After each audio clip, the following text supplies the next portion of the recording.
আসসালামু আলাইকুম রহমতুল্লাহি ওবরকাতুহু।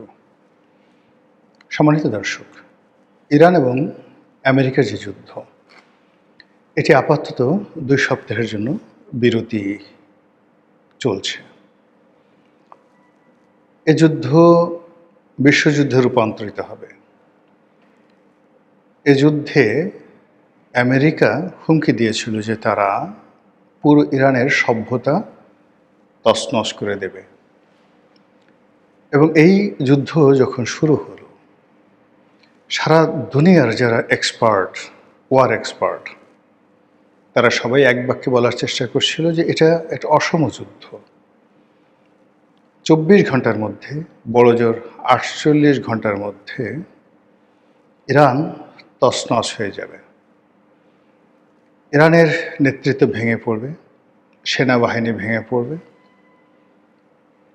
এবং আমেরিকার যে মদতপুষ্ট বিভিন্ন সংগঠন আছে এবং মার্কিন ডিপ স্টেটের যে সকল এজেন্ট রয়েছে এবং তাদের পুতুল সরকার, রেজা শাহ পাহলভীর যে সন্তান, সেই পুতুল সরকারের প্রধান হওয়ার জন্য রেজা শাহ পাহলভীর পুত্র, তিনি প্লেনে করে এসে আবার ইরানে সেই রাজতন্ত্র কায়েম করবেন।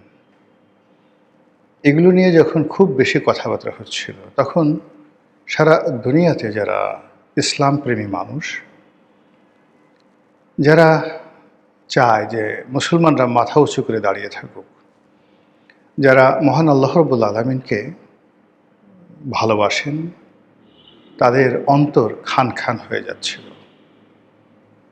এমনিতেই মুসলমান সম্প্রদায় মধ্যপ্রাচ্যের যে সকল আমেরিকার এজেন্ট রয়েছে, দালাল রয়েছে, যারা আমেরিকাকে ব্যবহার করে সে সকল দেশকে রীতিমতো পাপের স্বর্গরাজ্য বানিয়ে ফেলেছে।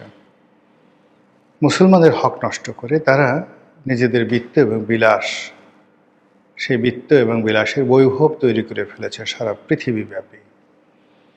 তাদের অর্থ দ্বারা, তেল বিক্রির অর্থ দ্বারা, যে তেল আল্লাহ রাব্বুল আলামিন তাদেরকে দিয়েছেন, সেই তেল বিক্রির অর্থ দ্বারা তারা ক্যাসিনো কিনেছে, 7 স্টার হোটেল কিনেছে, ইউরোপ আমেরিকার যে বড় বড় পলো গ্রাউন্ড, বড় বড় খেলার যে ক্লাবগুলো রয়েছে, সেগুলো তারা কিনেছে। আর ইউরোপ আমেরিকা থেকে প্রতি বছর বিলিয়ন বিলিয়ন ডলার নয়, শত শত বিলিয়ন ডলারের অস্ত্র তারা কিনে কেবলমাত্র আমেরিকা এবং ইউরোপকে খুশি করার জন্য। তো এদের ইসলাম বিরোধী কর্মকাণ্ড, খোদা বিরোধী কর্মকাণ্ড, এগুলো দেখে মানুষ এদের সবাইকে সেই যে সীমার, কারবালার ময়দানের যে সীমার, কিংবা সীমারের যে বস ছিল ইয়াজিদ, তাদের সাথেও নিকৃষ্ট মনে করে। তো আমেরিকা যে যুদ্ধ করছিল ইরানের বিরুদ্ধে, সেই যুদ্ধে আমেরিকার সে সকল পোষা প্রাণীগুলো, তারা তাদের অর্থ, তাদের রাজভাণ্ডার সব কিছু উজাড় করে দেওয়া হয়েছিল ইরানকে মাটির সঙ্গে মিশিয়ে দেওয়ার জন্য। অন্যদিকে সারা দুনিয়ার মজলুম মুসলমান, মুমিন এবং মুত্তাকি, এরা সবাই ইরানের জন্য দোয়া করেছে। ইরান শিয়া নাকি সুন্নি নাকি কাদিয়ানি, এ সমস্ত চিন্তা আসেনি। একটা ঐতিহ্যবাহী মুসলিম রাষ্ট্র, সেই রাষ্ট্রের উপর জুলুম চলছে, এটা নিয়ে মানুষের মনে বেদনা ছিল। সেই বেদনার ধারাবাহিকতায় সারা দুনিয়া যে যাই বলুক না কেন, এই মানুষগুলো সবসময় দোয়া করেছে, সামাজিক মাধ্যমে তারা আওয়াজ তুলেছে এবং ইরানের বিজয় প্রার্থনা করেছে। আর ইরানের যে কোনো সফলতা দেখলে চিৎকার করে উল্লাসে তারা ফেটে পড়েছে। আর এই দলের মধ্যে বাংলাদেশে আমি ক্ষুদ্র পরিসরে হলেও সবসময় দাঁড়িয়েছিলাম এবং এখনও আছি। যুদ্ধবিরতি হয়েছে, ইরান বলছে এটি ইরানের বিজয়, আমিও বলছি এটি ইরানের বিজয়। এজন্য সবার আগে মহান আল্লাহ রাব্বুল আলামিনের কাছে কৃতজ্ঞতা জানাচ্ছি, আল্লাহকে ধন্যবাদ জানাচ্ছি এবং আপনাদের সবাইকে নিয়ে বলছি আলহামদুলিল্লাহ। আবার বলছি, আলহামদুলিল্লাহ। রব্বানা লাকাল হামদ, হামদান কাসীরান তয়্যিবান মুবারাকান। আবারও বলছি, সুবহানাল্লাহি আলহামদুলিল্লাহ, সুবহানাল্লাহি আলহামদুলিল্লাহ, লা ইলাহা ইল্লাল্লাহু আল্লাহু আকবার ওয়ালিল্লাহিল হামদ। লা ইলাহা ইল্লাল্লাহু ওয়াহদাহু লা শারীকা লাহু, লাহুল মুলকু ওয়া লাহুল হামদ ওয়া হুয়া ইউমীতু ওয়া হুয়া আলা কুল্লি শাইইন কাদির। হে আল্লাহ, তুমি সারা দুনিয়ার মুসলমানদেরকে কবুল করো, ইরানকে কবুল করো। আমরা আমাদের কুকর্মের দ্বারা যে রাজত্ব তুমি আমাদেরকে দিয়েছিলে, 1000 বছর আমরা পৃথিবী শাসন করেছি, আমরা যে রাজত্ব হারিয়ে ফেলেছি, আল্লাহ তুমি আমাদের চরিত্র ভালো করে দাও, হেদায়েত দান করো, আর আমাদের হাতে আবার সেই রাষ্ট্র ক্ষমতা, সেই পৃথিবীর রাজত্ব আল্লাহ তুমি ফিরিয়ে দাও, এবং ইরানের মাধ্যমে সেটা শুরু হোক। শৈশব থেকে আল্লাহর প্রতি আমার অসাধারণ বিশ্বাস। হযরত ইয়াহিয়া আলাইহিস সালাম, তার যখন জীবন শেষ, হযরত জাকারিয়া আলাইহিস সালাম, হযরত জাকারিয়া আলাইহিস সালাম তার জীবন শেষ, মৃত্যু সমাগত, বৃদ্ধ হয়ে গেছেন। তখন তিনি আল্লাহর কাছে বললেন, হে আল্লাহ, আমি তো তোমাকে ডেকে কখনো বিফল মনোরথ হইনি, কখনো ব্যর্থ হইনি। তারপর তিনি একটি সন্তানের জন্য ওই বৃদ্ধ বয়সে আল্লাহর কাছে দোয়া করলেন। দোয়া তো তিনি করেছেন, কিন্তু আল্লাহ রাব্বুল আলামিন যখন ফেরেশতা পাঠিয়ে তাকে সুসংবাদ দিলেন, তিনি আশ্চর্য হয়ে গেলেন যে হাউ ইট ইজ পসিবল, এটা কি করে সম্ভব। আমি বৃদ্ধ এবং আমার স্ত্রী বন্ধ্যা। তখন আল্লাহর প্রেরিত ফেরেশতা জিবরাইল বললেন যে এটা সম্ভব, আল্লাহ চেয়েছেন এটা সম্ভব। শুধু তাই নয়, আল্লাহ তার যে সন্তান, হযরত জাকারিয়া আলাইহিস সালামের যে সন্তান, তার নামও রেখে দিলেন হযরত ইয়াহিয়া আলাইহিস সালাম।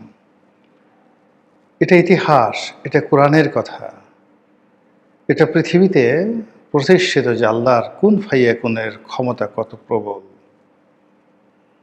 আবার এই যে আমরা সূরা ফিল পড়ি, আলাম তারা কাইফা ফাআলা রাব্বুকা বিআসহাবিল ফিল। হে নবী, আপনি কি দেখেননি সেই দিন যে হস্তি বাহিনী, সেই হস্তি বাহিনীর আমি কি করেছিলাম। অর্থাৎ এই যে বাদশাহ আব্রাহা কাবা শরীফ ধ্বংস করার জন্য সুদূর ইয়ামেনের হাদ্রা মউত থেকে বিশাল এক বাহিনী নিয়ে তিনি মক্কাতে এলেন, কাবা শরীফ ধ্বংস করে দিবেন, লম্বা কাহিনী। এবং তার সেই বাহিনীর মধ্যে একটা হাতিও ছিল, এই জন্য ওটিকে বলা হয় হস্তি বাহিনী। মক্কা তখন একটা স্ল্যাম, একটা বস্তি, শহরের ছোট্ট একটা শহর, রাজত্ব করে কুরাইশ বংশ, বনু হাশিম, বনু মাইয়া, আর আরও 10-12টা গোত্র সেখানে আছে। বড় জোর 4 থেকে 5,000 নারী পুরুষ ওই শহরে তখন বসবাস করেন।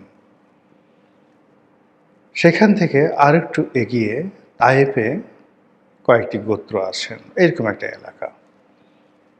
তো মক্কাতে যুদ্ধ করার যে সামর্থ্যবান লোক, সাকুল্যে ছিল সেই 500 থেকে 700। ঠিক সেই সময়টাতে হাজার হাজার বাহিনী আধুনিক অস্ত্র শস্ত্র নিয়ে, ঘোড়া নিয়ে, হাতে নিয়ে যখন একজন বাদশাহ এলেন, তখন সে তার সঙ্গে যুদ্ধ করার মতো শক্তি, সামর্থ্য, অস্ত্র কিচ্ছু মক্কাবাসীর হাতে ছিল না। তারা ভয়ে শহর ছেড়ে পালিয়ে গেলেন। তো তো এই অবস্থাতে আব্রাহা অহংকারী হয়ে সে যখন বিনা বাধায় বাইতুল্লাহ শরীফ খানায়ে কাবা ধ্বংস করতে গেলেন, তখন হাজার হাজার আবাবিল পাখি আকাশে আসলো। ছোট ছোট পাখি, চড়াই পাখির মতো পাখি, এবং তারা মটরশুঁটির দানার মতো ছোট ছোট পাথর, সেই পাথর নিয়ে উঠতে থাকলো। এবং আব্রাহার যে সৈন্য এবং হাতি, সেই সৈন্য এবং হাতির মাথার উপর সেই পাথর তারা বর্ষণ করল। ইট ওয়াজ জাস্ট লাইক বুলেট। ওই পাথর তাদের মাথা দিয়ে শরীরের ভিতরে ঢুকে গেল এবং স্পট ডেথ সঙ্গে সঙ্গে। আজকের যে আধুনিক প্রযুক্তি তখন ছিল না। আপনাকে যদি একটি AK-47 দিয়ে আপনার মাথায় গুলি করা হয়, কিংবা ধরুন সবচেয়ে পাওয়ারফুল অস্ত্র দ্বারা 9mm যে পিস্তল রয়েছে, সেই পিস্তল দ্বারা একেবারে মাথার সঙ্গে ঠেকিয়ে যদি গুলি করা হয়, আপনার যে অবস্থা হবে ঠিক সেই অবস্থা আব্রাহার বাহিনী হলো। এবং সেই ঘটনা ঘটিয়ে আল্লাহ তার নবীকে জানিয়ে দিলেন। নবী তখন মাতৃগর্ভে। এই ঘটনা যখন ঘটে, নবী তখন মাতৃগর্ভে। আয়াত নাজিল করে আল্লাহ বলে দিলেন যে, হে নবী, আপনি কি দেখেননি? আলাম তারা কাইফা ফাআলা রাব্বুকা বিআসহাবিল ফিল, আপনি কি দেখেননি সেই দিন সেই হস্তি বাহিনীকে আমি কি করেছিলাম? একইভাবে অসংখ্য ঘটনা মানব জাতির ইতিহাসে ঘটেছে, যখন সারা পৃথিবীর মানুষ বলছে এটা একটা অসম যুদ্ধ, এবং মানুষ যখন বলেছে এখানে সম্ভব নয়, আল্লাহ রাব্বুল আলামিন সেই অসম্ভবকে সম্ভব করে দিয়েছেন। পৃথিবীর সবচেয়ে তাচ্ছিল্য যাকে করা হয় আর যাকে প্রবল পরাক্রান্ত মনে করা হয়, সেই তাচ্ছিল্য যাকে করেন তাকে দ্বারা প্রবল পরাক্রান্ত যে বাহিনী, মানুষ, গোত্র, সম্প্রদায়কে আল্লাহ ধ্বংস করে তিনি যেটি প্রমাণ করতে চান সেটা হলো তিনিই হলেন ওয়াহিদুল কাহ্হার। আজকের এই দিনটিতে বা এই সময়টিতে ইরান যুদ্ধে নিঃসন্দেহে ইরানের বীর সেনানী, ইরানের জনগণ, ইরানের বন্ধু রাষ্ট্রগুলো তারা গুরুত্বপূর্ণ ভূমিকা পালন করেছে। কিন্তু এগুলোর সঙ্গে সঙ্গে মহান আল্লাহ রাব্বুল আলামিনের যে একটা ডিজায়ার বা একটা ইচ্ছা ছিল, তার যে একটা সিদ্ধান্ত ছিল, এবং তিনি কিছু একটা করতে চেয়েছিলেন এই জমানাতে, ঠিক সেই জিনিসটি ইরানের এই যুদ্ধে ঘটে গেছে। মার্কিন যুক্তরাষ্ট্র আর দাঁড়াতে পারবে না। এরপর থেকে শুধু কেবল তাদের পতন পতন পতন। এই মধ্যপ্রাচ্য থেকে যে পতন শুরু হলো, এটা আর থামবে না। মুসলমানরা যে বিজয় লাভ করলো, যদি তারা শুকরগুজারি হয়, যদি তারা অত্যাচারী না হয়, যদি তারা ধর্মের প্রতি অবিচল থাকে, মহান আল্লাহ রাব্বুল আলামিন তাদের উপর যে নিয়ামত তিনি বর্ষণ করেছেন, এই নিয়ামতের সংখ্যা, মাত্রা, পরিমাণ বৃদ্ধি করে দেবেন। আবার শুকরিয়া আদায় করছি, আলহামদুলিল্লাহ। আবার শুকরিয়া আদায় করছি, আলহামদুলিল্লাহ রব্বানা লাকাল হামদ হামদান কাসিরান তয়্যিবান মুবারাকান ফীহি। আসসালামু আলাইকুম ওয়া রাহমাতুল্লাহি ওয়া বারাকাতুহু।